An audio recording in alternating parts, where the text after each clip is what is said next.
Peut-on prouver l'existence de Dieu? Contrairement à ce que beaucoup de personnes pensent, on peut prouver rationnellement l'existence d'un être supérieur qu'on appelle Dieu.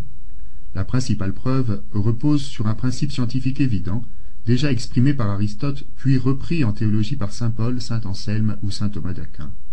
Le principe est le suivant: tout effet possède une cause.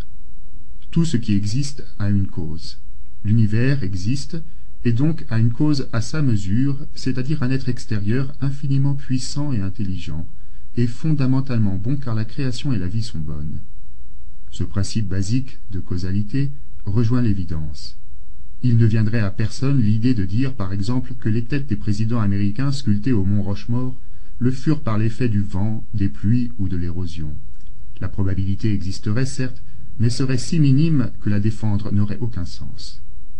À plus forte raison pour l'univers, dont la complexité et l'achèvement sont infiniment plus grands. Il se doit d'avoir une cause, un créateur, car l'ordre ne peut naître du chaos, même par le fruit du hasard. C'est ce que la science appelle le principe d'entropie. Une expression de ce principe est la théorie du fine-tuning, que l'on traduirait par réglage fin. Plus notre connaissance de l'univers progresse, et plus les scientifiques et astrophysiciens découvrent que l'existence même de l'univers repose sur quelques constantes physiques dites fondamentales qui furent si parfaitement réglées qu'elles ne peuvent l'avoir été au hasard. Les plus célèbres sont la vitesse de la lumière, la constante de Planck ou la constante de gravitation. Toutes, si elles avaient varié d'un milliardième de décimale, auraient rendu impossible l'univers et l'apparition de la vie. Leur nombre et leur précision infinie expriment l'existence d'une intelligence supérieure à l'origine de leur réglage.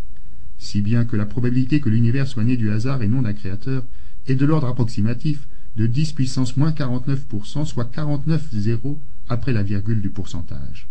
Autant dire qu'elle est nulle. Il y a donc une évidence scientifique à l'existence d'un être supérieur, intelligent, infiniment puissant, personnel et bon, à l'origine de l'univers et de notre existence. Cette évidence touche du reste tout homme, puisque 96% de l'humanité se dit croyant en l'existence d'un Dieu, dont la plupart des grands astrophysiciens et scientifiques modernes. Albert Einstein disait « Il y a deux types d'hommes, ceux qui vivent leur vie comme si rien n'était un miracle, et ceux qui vivent leur vie comme si tout était un miracle.